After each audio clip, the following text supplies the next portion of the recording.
कॾहिं भी तकलीफ़ अचे परेशानी अचे परेशानी ऐं तकलीफ़ जे वक़्त में जेके सोने हुसैन रज़ी अल्लाह अन्हु जा सच्चा आशिक़ हो उहे सोने हुसैन रज़ी अल्लाह अन्हु जे सबक़ खे भी यादि रखो। 76 सालनि जी उमिरि आहे, अल्लाह साईं उनखे पंहिंजे नाने नबीअ जो इल्मु पे नसीब कयो आहे। असांजी इन उमिरि जा ॿार गार सिखंदा आहिनि, ॿियूं अवारा ॻाल्हियूं सिखंदा आहिनि। हिननि बचड़नि जी ज़िंदगी ॾे नज़र कर, हिननि बचड़नि जी ज़िंदगी मां इन उमिरि में ई उम्मत जे लाइ वॾा सबक़ मिलिया अथव। नंढे ते मुसीबत अचे, वॾे ते मुसीबत अचे, अमीर ते मुसीबत अचे, गरीब ते मुसीबत अचे, अल्लाहु अकबर, पोड़े ते मुसीबत अचे, जवान ते मुसीबत अचे, बीमार ते मुसीबत अचे, तंदुरुस्त ते मुसीबत अचे। जॾहिं तकलीफ़ अचे त ही लफ़्ज़ पढ़े, इन्ना लिल्लाहि व इन्ना इलैहि राजिऊन। असां भी रब जाऊं, अल्लाह जे तरफ़ ही असां मोटाया वेंदासीं।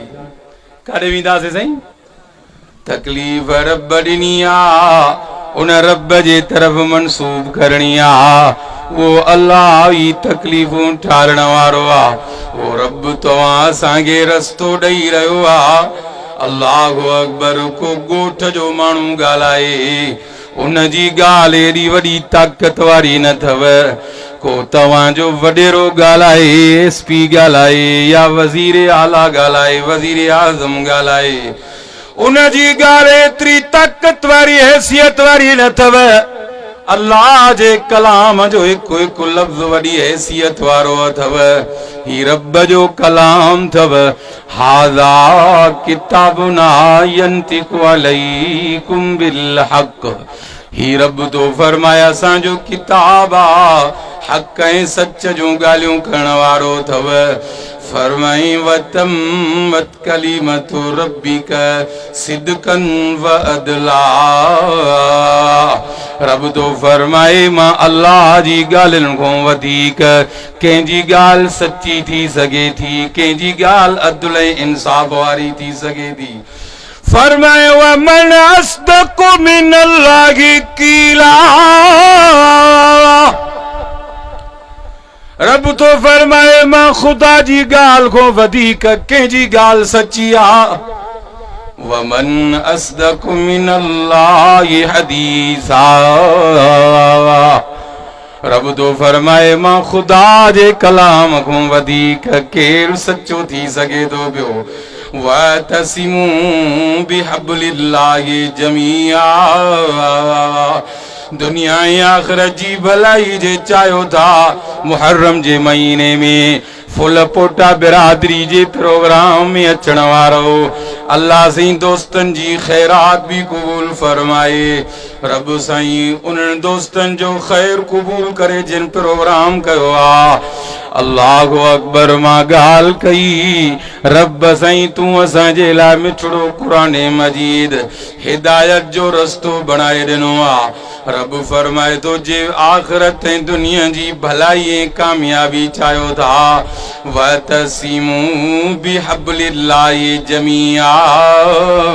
पोइ हिन क़ुरान खे मज़बूती सां वठो, हिन रब जे मिठड़े क़ुरान मजीद सां ताल्लुक़ रखो। ही उहो क़ुरान मजीद अथव जेको अम्मा फातिमा रज़ी अल्लाह अन्हा चक्की हलाईंदे पढ़ंदी हुई। ही उहो क़ुरान मजीद अथव जेको अम्मा फातिमा रज़ी अल्लाह अन्हा बचड़नि खे लोली ॾींदे पढ़ियो। ही उहो क़ुरान मजीद अथव अम्मा फातिमा रज़ी अल्लाह अन्हा मुंहिंजा साईं अब्दुल गफूर कासमी रहमतुल्लाह अलैह ॿुधाईंदा। अम्मा फातिमा रज़ी अल्लाह अन्हा अटो ॻोहींदे जॾहिं बस कंदी 1.5 सीपारो क़ुरान जो दौर करे वेंदी हुई। असां सर रहंदा अहल बैत जा आशिक़ थे, पर क़ुरान जे वेझो ई न आहियूं। अल्लाह से फरमाए तो वमन अरदन जिक्री फ़इन्न लहू मईशतन ज़न्का। रब तो फरमाए जेको मुझे कुरान का दीन का परे रहंदो फ़इन्न लहू मईशतन ज़न्का, उन जी मईशत तंग बणजी वेंदी। अज परेशानियूं ही परेशानियूं आहिनि। अहल बैत इज़ाम जा सबक असांखे यादि न आहिनि, उन्हनि जे सबकनि जे तरफ़ असांखे गौर न आहे। अल्लाहु अकबर। रब जे कुरान मां उन्हनि सबक हासिल कया अथव। आख़िरी वक़्त में भी मुंहिंजे सोणे हुसैन रब जो सजदो न छॾियो आहे, ख़ुदा जो कुरान न छॾियो आहे। तूं असांखे आख़िरी वक़्त में भी सबक ॾींदो वियो आहे। जंग जे मैदान जे अंदरि जॾहिं करबला जी बुखायल ज़मीन मुंहिंजे सोणे हुसैन जो खून पी रही आहे, उते भी मुंहिंजो सोणो हुसैन रज़ी अल्लाह अन्हु सलाते खौफ जी सूरत में नमाज़ पढ़ी रहियो आहे। अल्लाहु अकबर। उहा नमाज़ तूं असां कॾहिं पढ़ी कोन्हे का। इमाम हुसैन रज़ी अल्लाह अन्हु करबला जे मैदान में उहा नमाज़ न छॾी अथव, रब जो कलाम न छॾियो अथव। माना मालूम थियो वींदे वींदे अल्लाह जे रस्ते में टुकड़ा टुकड़ा थींदे तूं असांखे सबक ॾेई रहियो आहे। न क़ुरान मां हथ कढणो आहे, न नमाज़ मां हथ कढणो आहे। पोइ माना सचो हुसैनी उहा जेको क़ुरान खे चिंबड़ियल आहे ऐं नमाज़ खे चिंबड़ियल आहे न साईं। पोइ सचो हुसैनी उहो आहे न साईं। अल्लाहु अकबर। सोणे मुर्शिद अली ऐं मुर्शिद अलीअ जे बचड़नि जूं ॻाल्हियूं ॿुधण आयो आहियां। उन्हनि खे त तकलीफ़ पहुचंदी हुई, सबक क़ुरान मां वठंदा। फरमाए या अय्युहल्लज़ीन आमनुस्तईनु बिस्सब्रि वस्सलाह इन्नल्लाह मअस्साबिरीन। अल्लाह ने फरमायो सब्र जे ज़रिए नमाज जे ज़रिए मदद घुरो। इन्नल्लाह मअस्साबिरीन। मां रब सब्र करण वारनि सां गॾु आहियां। उद जे मैदान में मुंहिंजे सोणे हुज़ूर पंहिंजे चाचे खे 11 टुकड़ा थींदे जॾहिं लाश ॾिठो, कुरान उन वक़्तु नाज़िल थियो। रब फरमायो वइन आक़बतुम फाकिबू बिमिस्लि मा उकिबतुम बि। ए मुंहिंजा सोना हबीब, जेकॾहिं तव्हांखे बदिलो ई वठणो आहे ओतिरो बदिलो वठो जेतिरो तव्हां सां थियो आहे। पर अल्लाह से फरमायो वलइन सबरतुम लहुव खैरुल लिस्साबिरीन।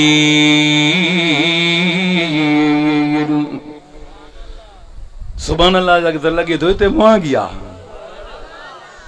रब तो फरमाए ए मुंहिंजा सोना नबी, जेकॾहिं तव्हीं बदिले वठण जे बजाए सब्र कंदो, सब्र मां रब खे वधीक पसंदि आहे।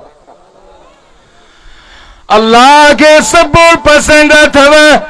तकलीफ़ जे वक़्त में मुंहिंजे मौला खे सब्र पसंदि अथव। तॾहिं फरमाई वल्लज़ीन सबरु इब्तिग़ाअ वजहि रब्बिहिम।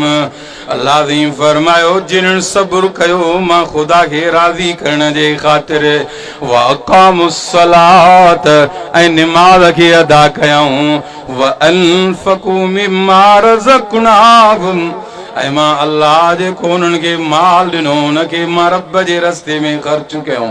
सिरन व अलानियतन ज़ाहिर ज़हूर भी ख़र्च कयूं, मख़फ़ी तरीक़े सां भी ख़र्च कयूं। मुंहिंजे वाइद जो कुझु तव्हांखे सम्झ में अचे थो न मक़सदु साईं। उहे वाइद सेखाइण साईं मीर मोहम्मद मीरक वारे। पोइ तरतीब ईअं आहे। अल्लाहु अकबर। ऐं रब जे कलाम ऐं ख़ुदा जे नाले सां ई दिलि खे सुकून ईंदो अथव। अल्लज़ीन आमनू व तत्मइन्नु क़ुलूबुहुम बिज़िक्रिल्लाह। अला बिज़िक्रिल्लाहि तत्मइन्नुल कुलूब। रब तो फरमाए खबरदार मां रब जे ज़िक्र साईं दिल के सुकून ईंदो थव। अल्लाह जो ज़िक्र कुरान थव, कुरान ॿुधण सां दिलनि खे सुकून ईंदो थव। अल्लाहु अकबर, दिलियूं नरम थींदियूं अथव।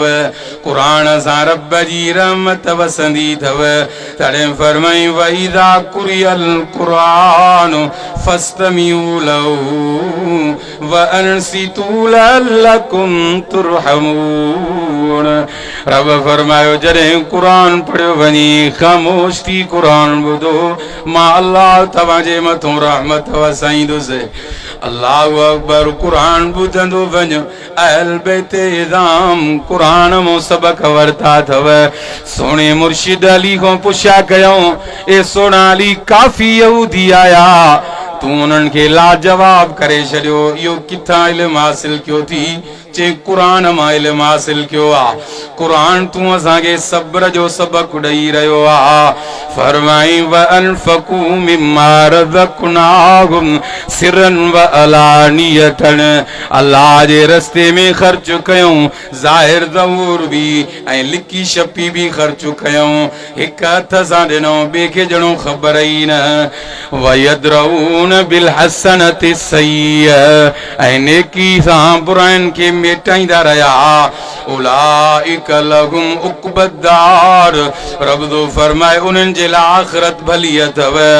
जन्नत अदनी यदखुलूना व मन सलह मिन आबाइहिम व अज़वाजिहिम व ज़ुर्रिय्यातिहिम वल मलाइकतु यदखुलूना अलैहिम मिन कुल्लि बाब। जिन नेकियूं कयूं अल्लाह से फरमाए थो उन्हनि जी जगह जन्नत बरमा रब बणाई आ। सलामुन अलैकुम बिमा सबरतुम। उन्हनि जे मथों मां रब जे तरफ़ खां सलाम ईंदा सब्र वारी नेकी जे सदके। कुरान छाजो सबक ॾे थो? कुरान सचो आहे, अॼु जी माण्हुनि जूं ॻाल्हियूं सचियूं आहिनि। मां एतिरो पुछंदुमि तव्हां खां। रब तो फरमाए वजज़ाहुम बिमा सबरू जन्नतम व हरीरा। सब्र जो बदलो ॿियो न अथव। वजज़ाहुम बिमा सबरू जन्नतन व हरीरा। सब्र जो बदलो जन्नत अथव। जन्नत में रेशम जा वॻा अथव। ला यरऊन फीहा शमसन वला ज़महरीरा। न उते उस ॾिसंदा, न उस जी गर्मी ॾिसंदा। केॾो मुंहिंजे रब खे सब्र पसंदि आहे। तॾहिं रब अञा फरमायो वल अस्री इन्नल इंसान लफ़ी ख़ुस्र। कसम रब तो फरमाए ज़माने जो पूरी इंसानियत कसारे में थव। इल्लल्लज़ीन आमनू, मगर जिन सब्र कयो, मगर जिन ईमान आंदो। वतवासौ बिल हक़, हक़ जी वसीयत कयूं। वतवासौ बिस्सब्र, अमल सालिह कयूं, हक़ जी वसीयत कयूं ऐं सब्र जी हिक ॿिए खे वसीयत कयूं। उहे बाना मां रब कामयाब बणाया आहिनि। रब फरमायो या अय्युहल्लज़ीन आमनुस्बिरू वस्साबिरू वराबितू। रब तो फरमाए सब्र कयो, ॿियनि खे बि सब्र जी तलक़ीन कयो। हिक ॿिए सां रब्त ताल्लुक़ क़ाइम रखो, ॿियनि खे बि रब्त ताल्लुक़ क़ाइम रखण जो हुकुम कयो। वत्तकुल्लाह लअल्लकुम तुफ्लिहून।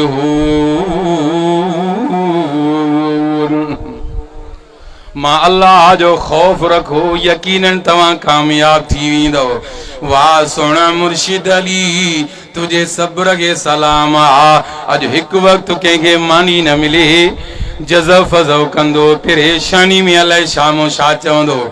हाणे बरसातूं मुसलसिल हलियूं, किन चयो त अलाह ठहे ई कोन थो पियो, किन चयो त रिली टंगे छॾी अथई लाहे ई कोन थो पियो।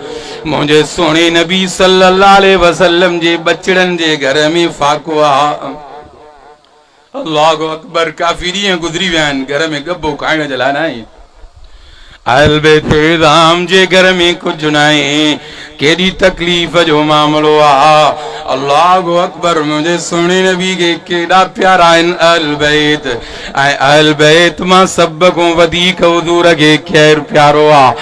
सोने नबी को साहबी पुछो, अय्यु अहल बैतिका हब्बु इलैक, ए सोना नबी तो के अहल बैत मां सब को वधीक प्यारे में प्यारो केरा। फ़क़ाल अल हसन वल हुसैन, मुझे सोने नबी फरमायो हसन हुसैन मां मोहम्मद के प्यारा थव। एडा मुझे नबी के प्यारा। तवज्जो कयो साईं, साईं हाजी साहब भी थी सके तो जल्दी अची वने, साईं मुझो शाह साहब भी अची वने, बुजुर्ग हस्तियतूं पोते आहिनि, मांदड़ो नाचीज़ तव्हां सां मुखातब आ। अल्लाहु अकबर, कीमती बयान ऐं नातो हम्द जी ॻाल्हि पोइ थी आ। अल्लाहु अकबर, इन्हनि जूं ज़ियारतूं बुज़ुर्गनि जूं कयो।